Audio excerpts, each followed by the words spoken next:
Let me sit with you for a moment. Not to correct you, not to pressure you, not to tell you to try harder, but to speak to the part of you that is quietly tired. There is a kind of exhaustion that doesn't come from working too much. It comes from beginning again, too many times. You know the cycle. You reach a breaking point. You feel convicted. You feel inspired. You tell yourself, this is it. I'm done living halfway. You pray differently. You journal consistently. You wake up earlier. You feel focused. For a while. Then life happens. A disappointment you didn't expect. A conversation that shakes you. A season that drains you. A prayer that seems unanswered. And slowly, not dramatically, your consistency fades. You don't wake up one morning and decide to walk away. You just skip a day. Then another. Then you tell yourself you'll restart Monday, or next month, or when you feel ready. And before you realize it, you're back at the beginning. Again. The hardest part isn't failing. It's feeling like you're always rebuilding the same foundation. You love God. You believe. You want growth. But you're tired of trying without visible change. If that's you, breathe. Because this isn't about your lack of passion. It's about your misunderstanding of progress. Most of us were taught to value intensity. Big prayers, big tears, big declarations, big breakthroughs. But God has always valued something quieter. Faithfulness. When Scripture says, "Well done, good and faithful servant," Matthew 25:21, notice what is absent. It does not say, "Well done, emotional servant." "Well done, motivated servant." "Well done, productive servant." It says, "faithful." Faithful is not glamorous. It is not dramatic. It is not loud. It is consistent. And consistency feels ordinary while it is happening. That is why most people quit. We celebrate moments. God studies patterns. You can have one powerful week and feel transformed, but heaven watches what you do in week 12, when no one is clapping and nothing feels new. Let's talk honestly. Consistency is difficult because you are not a machine. You are a woman who feels deeply. You wake up with moods, with thoughts, with memories, with insecurities, with hormones, with spiritual highs and emotional lows. One morning you feel disciplined. The next morning you feel heavy. One week you are confident.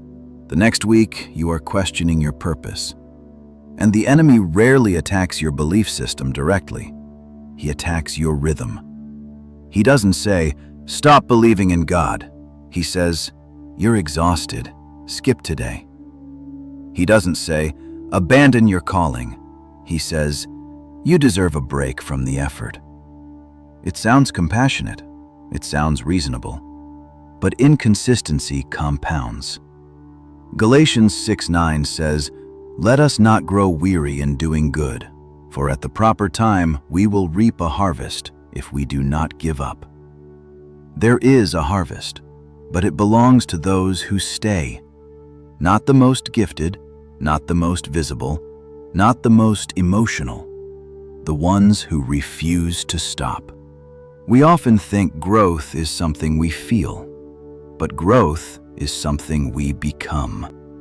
Let me share a story about someone I'll call Emily.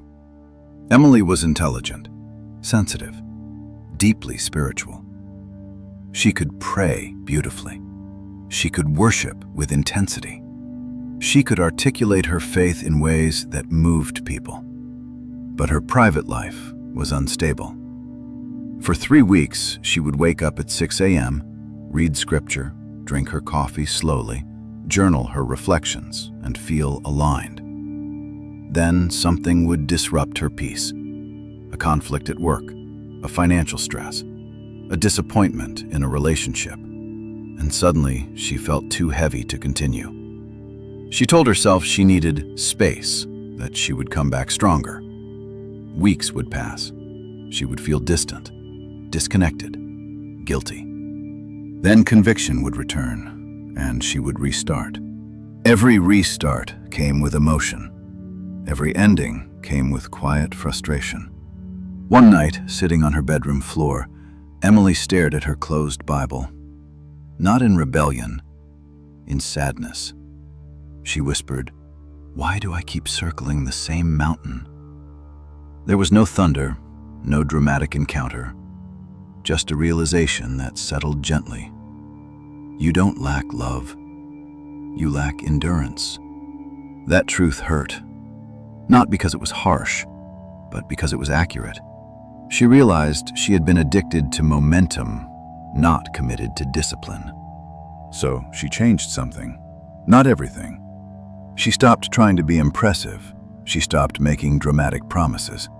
Instead, she chose small, repeatable obedience. 10 minutes of prayer every day, no matter her mood. One chapter of scripture, even if she didn't feel revelation. Gratitude, even when she felt numb. The first few weeks felt unimpressive. No emotional highs, no sudden breakthrough. But she kept going. There were mornings she sat in silence, distracted, fighting her thoughts. There were days she read words that felt dry, but she stayed. Month 2 felt slightly easier. Month 3 felt steadier. Month 4 felt different. Not externally, internally. She noticed she didn't spiral as quickly. She didn't react as sharply. She didn't crumble at every inconvenience. Her emotional swings softened, not because life got easier, but because she became stronger. And here's what shocked her most. The version of herself she had been praying to become was forming quietly, without fireworks. Gospel of Luke 2:52 says that Jesus grew in wisdom and stature, and in favor with God and man. Even Jesus grew. If growth was gradual for him, why do we expect overnight transformation? Strength is layered. Wisdom accumulates. Stability is built through repetition. God is not rushing you, but every time you leave the process prematurely, you interrupt formation. Before elevation comes repetition. Before responsibility comes reliability. Joseph interpreted dreams in prison before he governed a nation. Ruth gathered grain quietly before she stepped into legacy. Esther prepared privately before she wore a crown. There is a season where nothing feels glamorous. That season is sacred, because God entrusts weight to those who can carry it, and weight requires stability. Motivation will excite you. Consistency will mature you. Emotional highs feel powerful, but daily obedience is what rewires you. Daily prayer calms your nervous system. Daily scripture reshapes your thoughts. Daily discipline rebuilds self-trust. And one day, without a dramatic announcement, you realize you don't panic the same. You don't chase validation the same. You don't quit the same. The temptation to stop still comes, but it no longer controls you. That is transformation. Not loud, not flashy, not instant. Formed. You may feel behind right now. You may feel like other women are progressing faster, more anointed, more focused, more consistent. But comparison distracts from construction. God is not comparing you. He is forming you. You do not need a spiritual overhaul. You need rhythm. You don't need to pray for 3 hours. You need to pray now.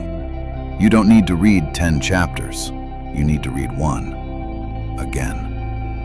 You don't need to feel on fire. You need to stay lit. Consistency is not punishment. It is protection. It protects your peace. It protects your growth. It protects your calling. And the version of you that feels distant right now, she is not far away. She is built daily, quietly, through small decisions that seem insignificant. So if you are tired of restarting, stop aiming for dramatic change. Aim for steady presence. Show up when it's boring. Show up when it's heavy.